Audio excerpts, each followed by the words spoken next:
우리 앞뒤좌우로 인사들 한번 나누실 텐데, 인사를 나누실 때는 이렇게 인사들 나누시겠어요?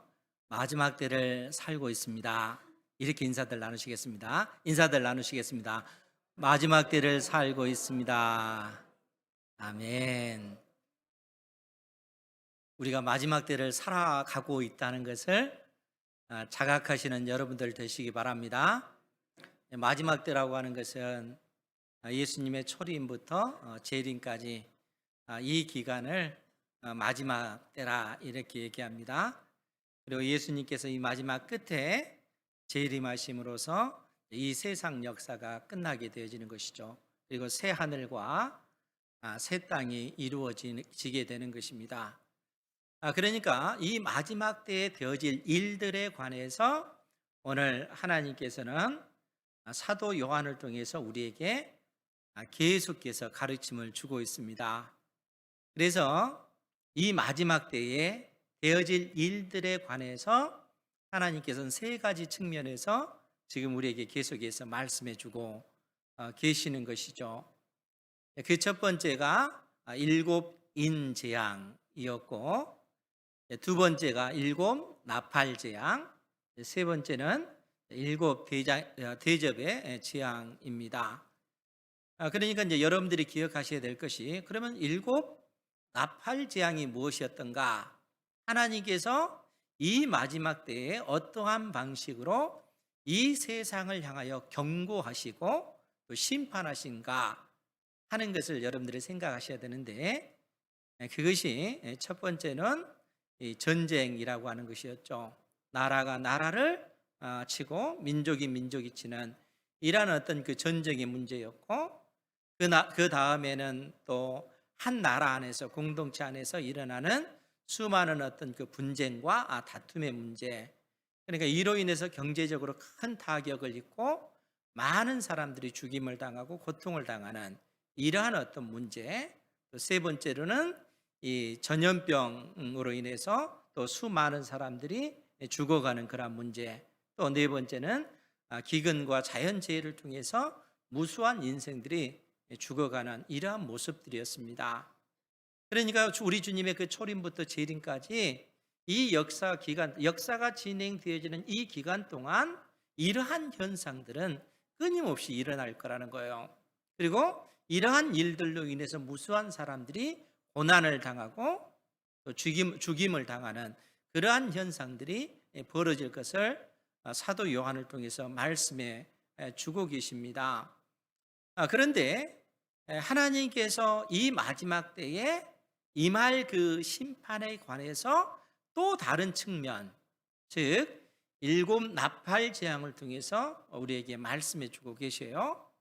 그래서 첫 번째 나팔 재앙부터 네 번째 나팔 재앙까지는 하나님께서 이 땅을 향하여 진노를 하시는데, 그 진노의 그 형태가 사람들에게 직접적으로 하는 그러한 어떤 심판이 아니고, 이 세상, 이 자연계를 향하여 하나님께서 내리시는 진노의 그 심판입니다.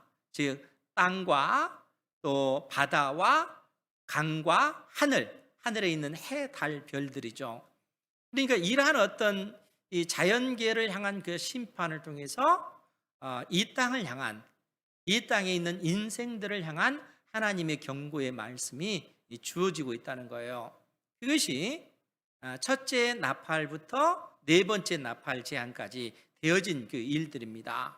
그리고 우리가 지난주에 다섯 번째 나팔 재앙을 살펴봤죠.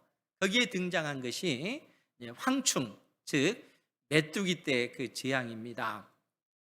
그러니까 이 메뚜기 때 그 재앙을 통해서 하나님께서 이 땅에 거하는, 특별히 하나님을 알지 못하고 하나님을 믿지 않는 자들에게 임하는 그 재앙이 이 황충 재앙이었습니다. 그러니까 땅에 거하는 자들, 하나님께서 창세 이후로 구원하시기로 작정된 자들이 아닌 이 세상에 속한 자들에게 임한 그러한 진노의 심판이었다는 거예요. 그것이 황충 재앙입니다. 그러면 이제 여기서 의문이 들잖아요. 아니, 하나님께서는 어떻게 믿는 자와 믿지 않는 자, 하나님께서 이 땅에 황충의 재앙을 내리시는데 어떻게 믿는 자는 그 재앙을 받지 않고 믿지 않는 자만이 그러한 심판을 받는가 하는 그 의문이 들 수가 있습니다. 제가 사춘기 시절에 늘상 고민했던 것, 그러니까 지금 와서 생각해 보면은 참 신기해요. 어떻게 해서 이러한 의식을 가졌는가 하는 생각이 드는데, 그것이 뭐냐면 저는 사람이 죽으면 자연스럽게 그래서 끝난다고 생각을 했어요. 그러니까 영혼이라고 하는 것은 존재하지 않고 중요한 것은 물질이라고 생각을 한 겁니다. 그러니까 우리는 기본적으로 우리의 그 영혼이 있고 우리의 몸이 있잖아요. 그런데 제가 예수님을 믿기 전에는 사람의 어떤 생각이라든가 어떤 말하는 것들이라든가 이러한 어떤 그 의식 구조는 육체가 있기 때문에 이러한 생각이 있는 거다, 이렇게 생각을 했습니다. 영혼은 없다고 생각했어요. 그러니까 죽으면 그래서 내 육체가 분해되기 때문에 육체의 산물인 이 생각도 정신도 사라지는 것이다, 이렇게 생각을 했습니다. 그러면 여러분, 삶의 의미가 있겠어요? 삶의 가치가 있겠어요? 죽으면 다 끝나는데, 그렇잖아요. 여러분들이 이 땅에 명예를 얻고 부를 얻고 권력을 얻는다 할지라도 여러분들이 죽으면 그것은 아무 소용이 없습니다. 우리의 영혼 자체가 없기 때문에, 다 사라지는 것이기 때문에 의미가 없다라고 저는 그렇게 생각을 한 거예요. 그러니까 삶이 너무 허무해요. 이 인생을 살아야 되는가 굉장히 고통스러운 거예요. 그러니까 그것처럼 삶의 의미, 가치를 모르고 살아간다는 것처럼 괴로운 것이 없더라고요.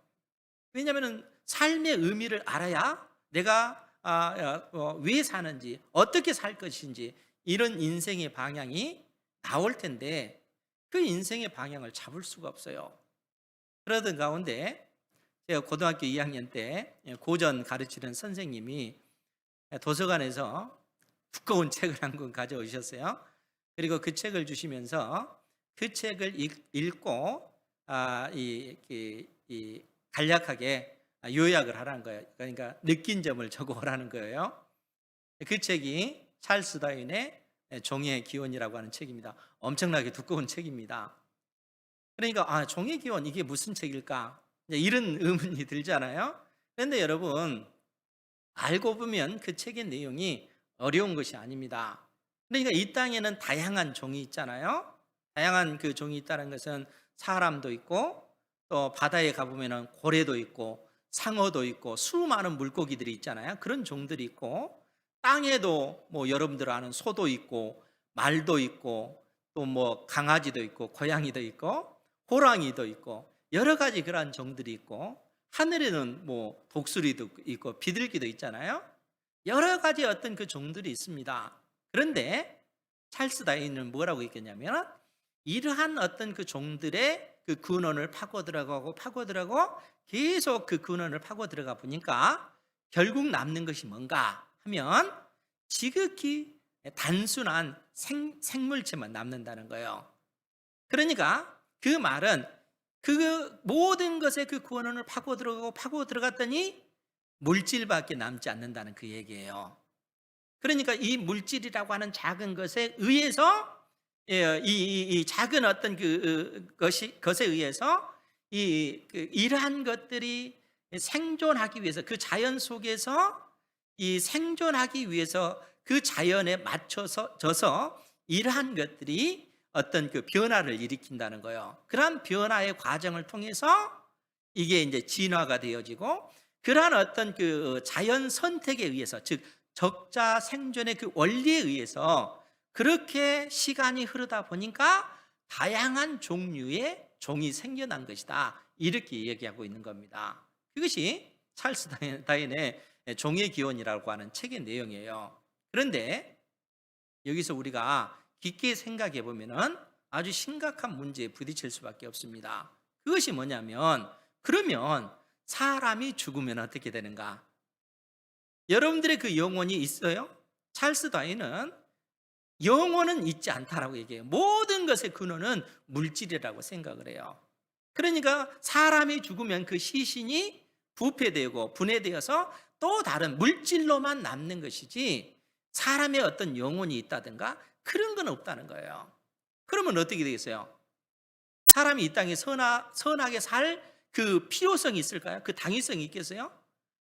악한 대로 살아야 될 그 악을 내가 저지르고 살아야 되겠다 이런 필요성이 있겠어요? 그런 것이 아무도 없어요. 그냥 자기 멋대로 살아도 그것이 진리인 거예요. 왜냐하면 모든 것의 근원이 물질이기 때문에 그래요.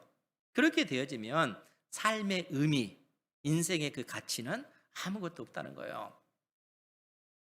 여러분, 이러한 삶을 산다는 것은 이러한 어떤 거짓된 그 이론과 이러한 사상체계 하에 우리가 살아간다면 이것이 얼마나 비참하겠는가 하는 거예요. 성경은 아주 명확하게 우리에게 진리를 가르쳐 줍니다. 우리가 창세기 1장 24절에 보면 하나님께서 뭐라고 말씀하셨냐면 제가 읽어드릴게요. 창세기 1장 24절에 보면 하나님이 이르시되 땅의 생물을 그 종류대로 내되 가축과 기는 것과 땅의 짐승을 종류대로 내라 하시니 그대로 되니라. 즉 하나님께서는 이 땅을 온 세상을 창조하셨을 뿐만 아니라 모든 종을 하나님께서 친히 창조하셨다는 거예요. 진화의 과정을 통해서 그런 종들이 만들어진 것이 아니라 하나님께서 하나하나 손수 다 지으셨다는 얘기입니다. 사람을 만드시고 각 바다의 각종 짐승을 지으시고 땅 위의 짐승들을 지으시고 하늘 위의 모든 그 짐승들을 지으셨다는 거예요. 창조주 하나님께서 모든 종을 지으셨다는 거예요. 그것이 진리라는 것이죠. 그러니까 이 진리의 터 위에 우리가 살아야 되는데 문제는 하나님을 대적하는 그러한 거짓된 이론들이 자꾸 등장을 하는 겁니다. 여러분, 이 진화론이라고 하는 이러한 어떤 그 사상 체계를 통해서 결국 이 현대 세상, 지금 현재 우리가 살고 있는 이 근대, 이 현대 이 자본주의, 이 경제 체제 이런 하에 우리가 살고 있다는 거예요. 그러니까 이 세상 사람들은 근본적으로 창조주 하나님을 인정하지 않죠.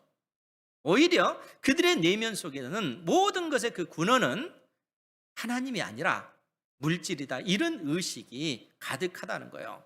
그러면 이 논리에 충실하면 그 삶이 의미가 있겠는가 하는 거예요. 가치가 있겠는가 하는 거예요. 가치가 없습니다. 여러분, 이러한 어떤 생각에 이러한 논리에 충실한 사람은 그의 삶에 대해서 정말 회의하고 또 고민하고 번민하고 삶의 의미는 없다, 가치 없다, 빨리 죽어야지. 결론은 이렇게 날 수밖에 없어요. 의미 없는 인생 더 이상 살 필요 있을까?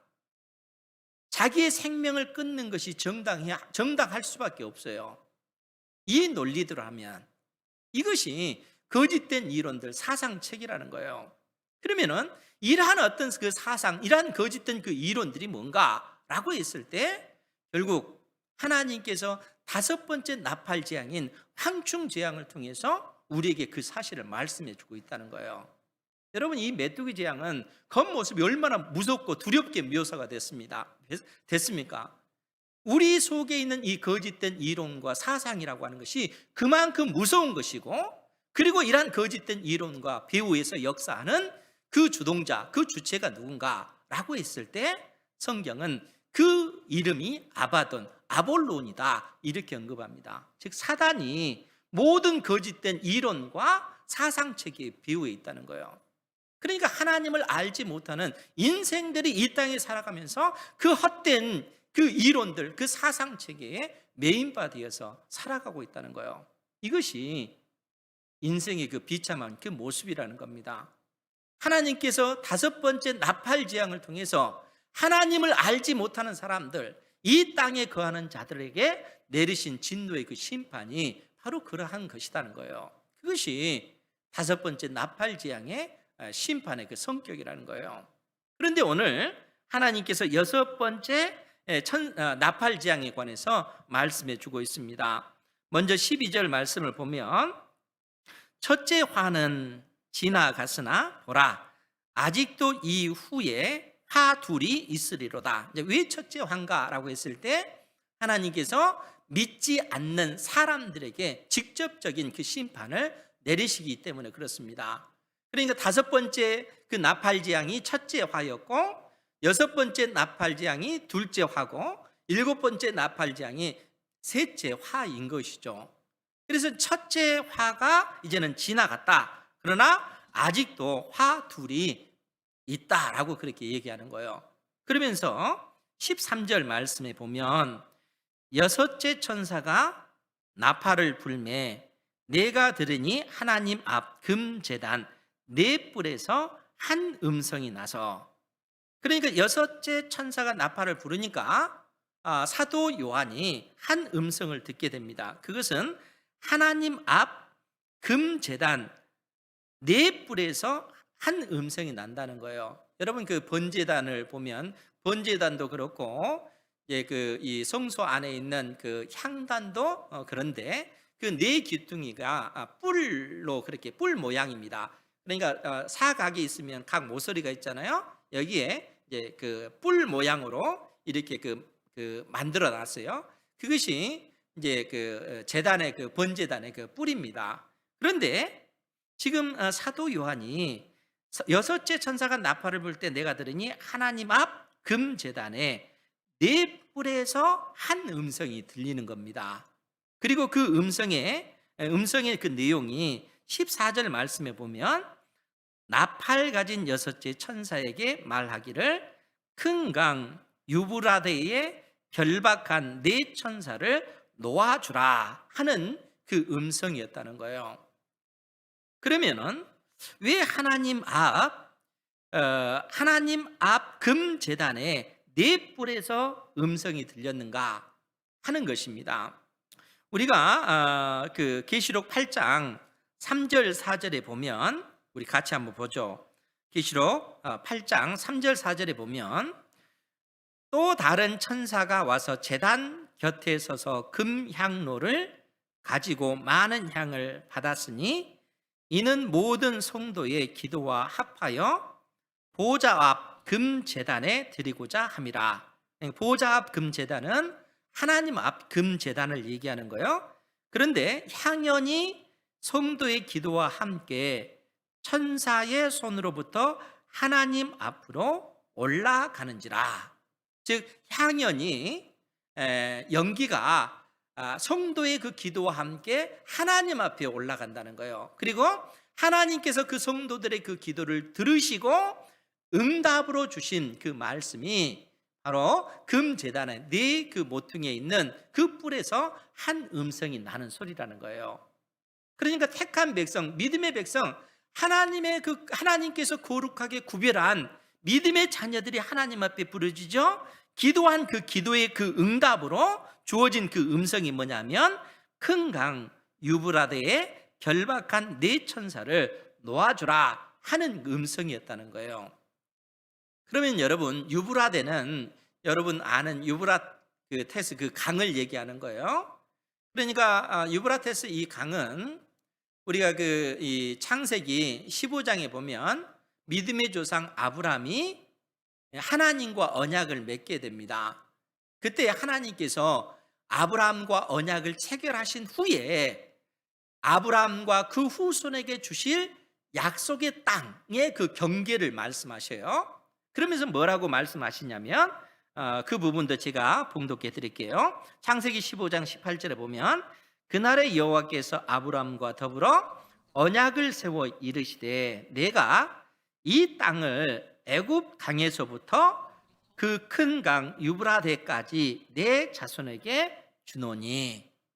즉 하나님께서 믿음의 조상 아브라함과 언약을 체결하고 나서 이스라엘 백성 아브라함과 그 후손에게 약속의 땅을 주시겠다라고 하시면서 그 경계를 남쪽으로는 애굽 강에서부터 북쪽으로는 유프라데스 강까지 그 경계를 하나님께서 이스라엘 백성들에게 그 땅을 주시겠다는 거예요.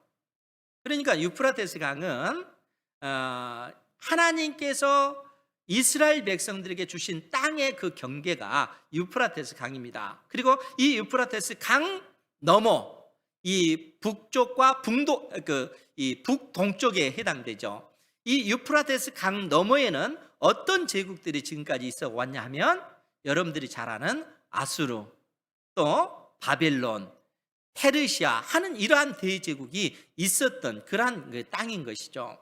그러니까 유프라테스 이 강에 네 천사가 결박됐다라고 하는 것이 무슨 의미냐면 하나님께서 이스라엘 백성들이 범죄할 때마다 이방 민족 북쪽에 있는 이 아수르를 통해서 바벨론을 통해서 페르시아를 통해서 이 유프라테스 강을 건너서 이스라엘 백성들을 심판하셨습니다.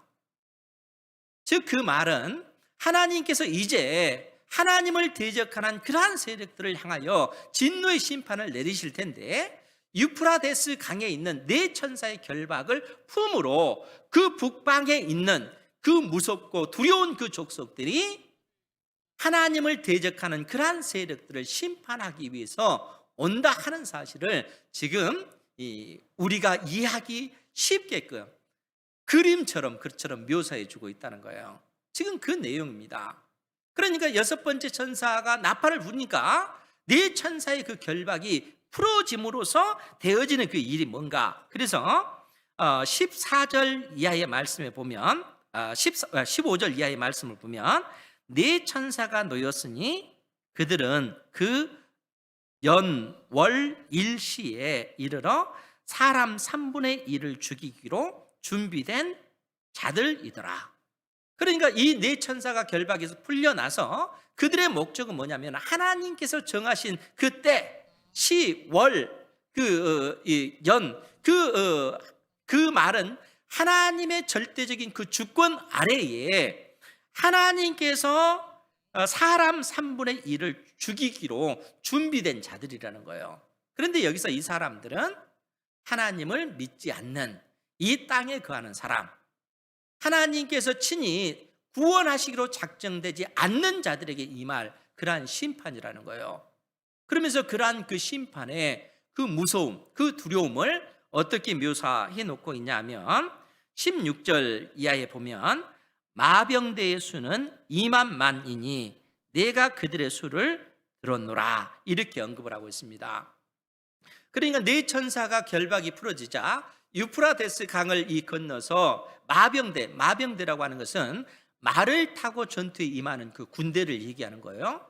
그러니까 그 어떤 그 엄청난 이 말을 탄 이 군대가 그 하나님을 대적한 그 세력들을 심판하기 위해서 몰려들 때 그 모습이 얼마나 두렵고 무섭겠습니까? 그런데 그 숫자를 2만만이라는 거예요. 즉 그 이 표현은 2만이 만개라는 얘기예요. 그러면 여러분 2만이 만개면 몇 명이 계세요? 2억 명이 됩니다. 2억의 그 군대가 2억의 그 병사들이 말탄 그 병사들이 하나님을 대적하는 그러한 사람들을 심판하기 위해서 몰려드는 것입니다. 여러분 2억이라고 하는 것이 감이 안 잡힐 수 있는데 이때 당시 여러분 대제국을 이루고 있던 이 로마라고 하는 로마 나라의 어떤 그 정예병들의 그 수가 약 12억 5천 명 정도 됩니다. 12억 5천 명. 그럼 12억 5천 명에 1000배가 얼마인 줄 아세요?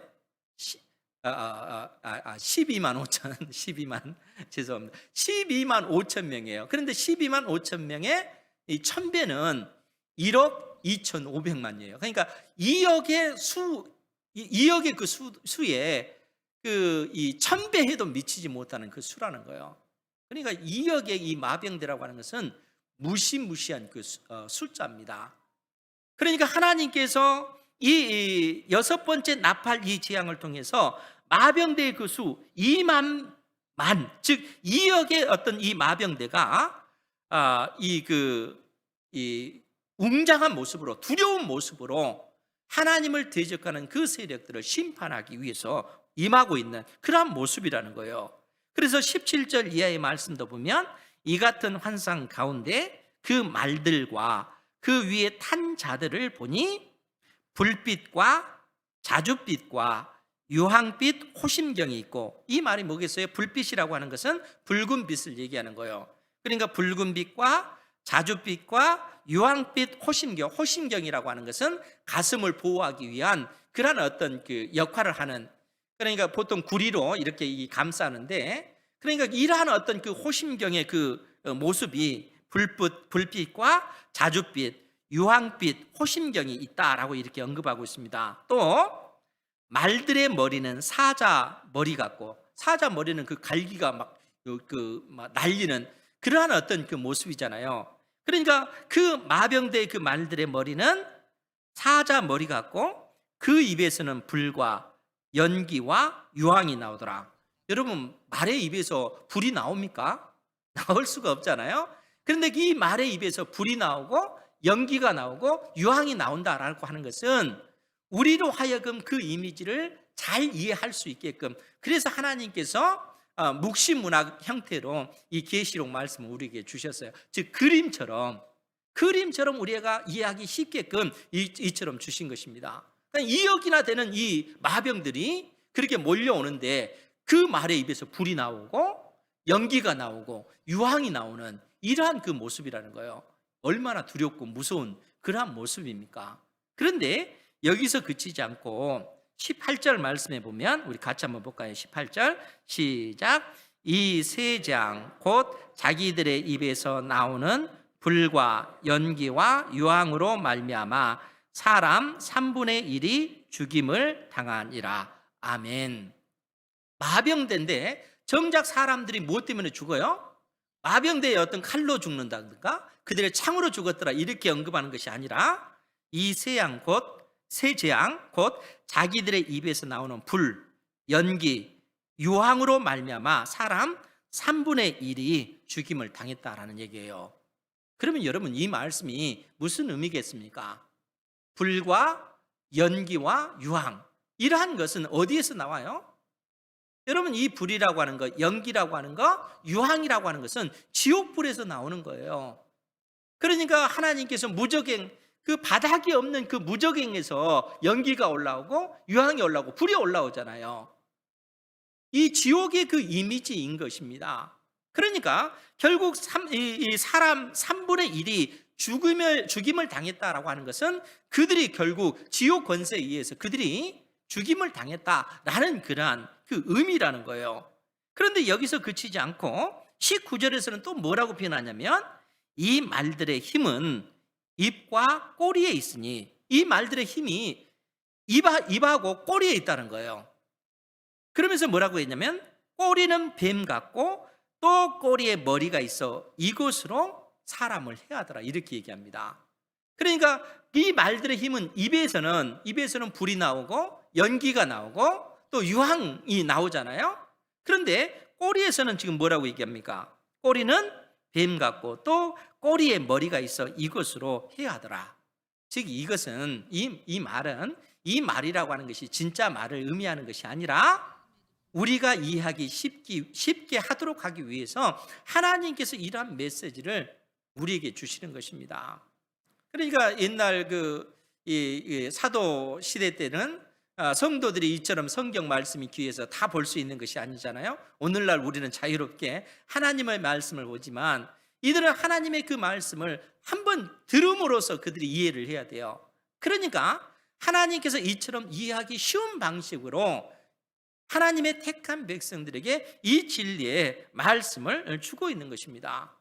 그러니까 이 마병대의 말에서는 불과 연기와 유황이 나와서 사람들을 죽이고, 그 꼬리는 마치 뱀 같은데 그 머리로 사람들을 죽이더라 이렇게 언급하고 있어요. 그러면 이 말의 의미가 뭐겠습니까? 뱀 같다라는 표현이 무슨 의미겠어요? 여러분, 계시록 12장 9절 이하의 말씀을 보면, 한 장만 넘기면 12장입니다. 12장 9절 말씀에 보면, 큰 용이 내쫓기니 옛뱀 곧 마귀라고도 하고 사단이라고도 하며 온 천하를 꿰는 자라. 그가 땅으로 내쫓기니 그의 사자들도 그와 함께 내쫓기니라. 옛뱀, 이 마귀가 땅으로 내어 쫓기는데, 이 마귀는 어떤 자라고요? 온 천하를 꿰는 자, 온 천하를 속이는 자. 그러니까 이 사단과 그를 따르는 어떤 그 귀신들, 그들이 땅으로 추방이 됐는데 그들은 온 세상을 이 속이는 자들이라는 거예요. 거짓말하는 자들. 그럼 무엇으로 그들이 속이겠어요? 여러분, 귀신들이 나타난다고 했을 때 뭐 무서운 모습으로만 그렇게 등장합니까? 여러분, 귀신의 그 가르침이라고 하는 것이, 사단의 어떤 그 속임수라고 하는 것이, 온 세상을 속이는 그 방법이 무엇이겠어요? 수많은 거짓된 이론과 사상들, 그 거짓된 그러한 어떤 이론 체계들을 통해서 무수한 인생들의 그 영혼을 사로잡고 그들을 무너뜨리고 그들을 붕괴시킨다는 거예요. 그들의 영혼을 갉아먹는 그러한 악한 자들이, 이 사단이 만들어낸, 이 귀신들이 만들어낸 이 거짓된 이론들과 사상 체계라는 거예요. 여러분, 진화론만 그렇습니까? 그렇지 않아요. 여러분, 우리가 잘 아는 이 공산주의 그 이론 있잖아요. 사회주의 이론. 이거는 어떤 그 정치 제도가 아니고 경제 제도입니다. 그런데 칼 막스가 이러한 어떤 그 이론의 어떤 이론이 역사 가운데 이 더더욱 발전하는 방향으로 그렇게 제시를 했어요. 그러니까 여러분들, 그 우리가 잘 아는 그 원시 시대 때, 원시 공동체 시대 때, 여기에서 이 자본을 가진 자와 그렇지 못한, 돈을 가진 자와 그렇지 못한 자들이 이렇게 구분이 되어지는 거예요. 그러니까 역사가 발전되면서 이 원시 공동체가 이 봉건 사회로 발전하고, 이 봉건 사회에서 돈이 있는 사람과 없는 사람으로 나눠지잖아요. 그러니까 없는 사람들은 어떻게 하겠습니까? 계급 투쟁을 통해서 우리도 돈을 갖자, 이렇게 함으로써 역사가 그렇게 발전이 되어진다는 거예요. 그래서 이 봉건 사회에서 자본주의 사회로 발전된다는 거예요. 그리고 그들은 또 주장하기를, 이 자본주의 사회 속에서 이 돈을 갖지 못한 노동자 계급들이 혁명을 통해서 자본을 가지고 있는 사람들을 내 돈을 취함으로써 또 다른 혁명을 일으킴으로써 나아가는 사회가 사회주의 사회라는 거예요. 그리고 이 사회주의 이 체제도 또 혁명을 통해서 공산체제, 사회주의 체제, 공산체제라고 하는 것은 이 자본이라고 하는 것, 돈이라고 하는 것을 개인이 갖는 것이 아니라 국가가 갖는 겁니다. 그리고 모든 사람에게 공평하게 나누어준다는 거예요. 여러분, 좋은 제도입니까? 나쁜 제도입니까? 모든 사람들이 공평하게, 평등하게 사용한다는 그런 어떤 그 이론 체계잖아요. 이론 자체는 나쁜 것 아니에요. 그렇지 않습니까? 그런데 이 이론의 맹점이 뭡니까? 사람이 어떤 존재라는 것을 모른다는 거예요. 하나님을 떠난 인간은 죄인입니다. 죄악된 이 인간의 어떤 가장 큰 욕망이 뭐예요? 소유 욕망이잖아요. 내 것을 취하고자 하는 욕망이잖아요. 이걸 내놓겠어요? 여러분, 사유지 어떤 그 체제가 되어지면은 이 국가가 모든 것을 내놓을 것 같아요? 권력을 잡은 자들은 자기의 배를 불리기 위해서 모든 어떤 자본을 끌어모을 뿐만 아니라 자기만을 위해서 살 것입니다. 이미 증명되잖아요. 북한 땅을 보세요. 권력을 가진 자들은 오히려 자기를 우상시하고 신처럼, 자기가 신처럼 그렇게 사람들로 하여금 자기를 신으로 숭배하게끔 만들잖아요. 타락한 인간의 죄 때문에 그렇다는 거예요. 그러니까 이처럼 거짓된 이론 토대 위에 이러한 나라가 그렇게 건설이 되잖아요. 그러면 그 속에 있는 인생들이 어떠하겠는가 하는 거예요. 수많은 거짓된 이론들, 사상체계 하에 무수한 인생들이 그처럼 그 고난을 당하고 고통을 당하고 있는 것입니다. 이것이 지금 현재 이 마지막 시대에 벌어지는 그러한 일들이라는 거예요. 하나님이 없으면 인생의 의미, 그 가치를 발견할 수 없습니다. 하나님께서 6번째 이 나팔 재앙을 통해서 실상 믿음의 백성들에게 이 사실을 경고하고 있는 것입니다. 왜 믿지 않는 자 3분의 1이 죽음을 당해요? 그들 속에는 하나님이 없기 때문에 결국에는 그런 죽임을 당할 수밖에 없다는 거예요. 성경이 우리에게 그 진리를 말씀해 주고 있는 것입니다. 그리고 그 거짓된 이론들을 누가 만들어내는 거예요? 이 사단과 이 사단에 속한 자들이 이 거짓말로 그러한 거짓된 이론과 사상 체계들을 만들어내게 하고, 무수한 인생들이 자기의 어떤 생명을 걸고 그 이론들, 그 거짓된 그 진리, 거짓 진리를 그 진리로 알고 자기의 생명을 걸고 살도록 그렇게 만들잖아요. 속이는 자, 이 마귀가 이처럼 무수한 인생들을 그처럼 속이고 있는 것입니다. 이 얼마나 비참한가 하는 거예요. 하나님께서 우리에게 그러한 사실을 일깨워주고 있는 것입니다. 그렇기 때문에 오늘 20절 이하의 말씀에 보면 뭐라고 얘기를 하냐면, 이 재앙에 죽지 않고 남은 사람들은 손으로 행한 일을 회개하지 아니하고 오히려 여러 귀신과 또는 보거나 듣거나 다니거나 하지 못하는 금, 은, 동과 목석의 우상에게 절하고. 여러분, 지금 이 말씀이 무슨 얘기입니까?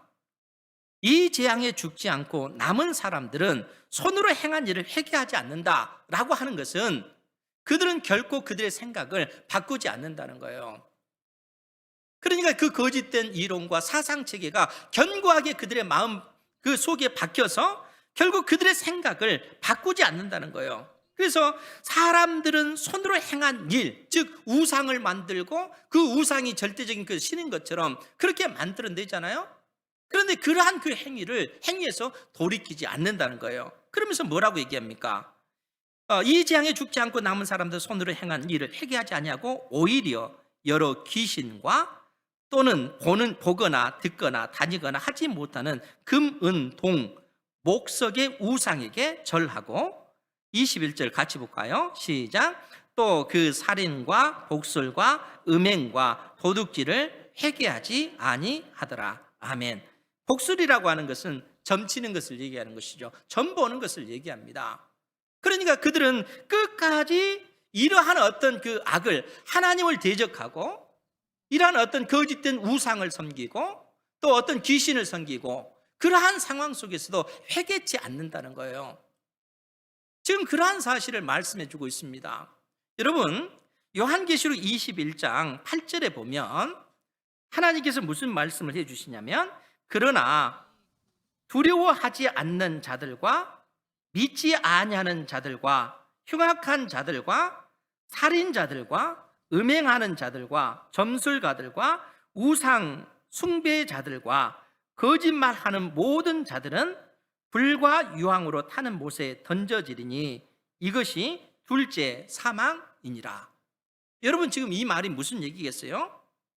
지금 하나님께서 이 재앙에서 죽지 않고 남은 사람들은 손으로 행한 일을 회개하지 않을 뿐만 아니라 그들은 오히려 여러 귀신과 또 보거나 듣거나 다니거나 하지 못하는 금, 은, 동으로 만든 우상, 목석의 우상에게 절하고 살인과 또 점보는 것과 음행과 도둑질을 회개하지 아니하더라. 이렇게 얘기하고 있어요. 그러니까 그들은 끝까지 하나님을 믿지 않는 것이죠.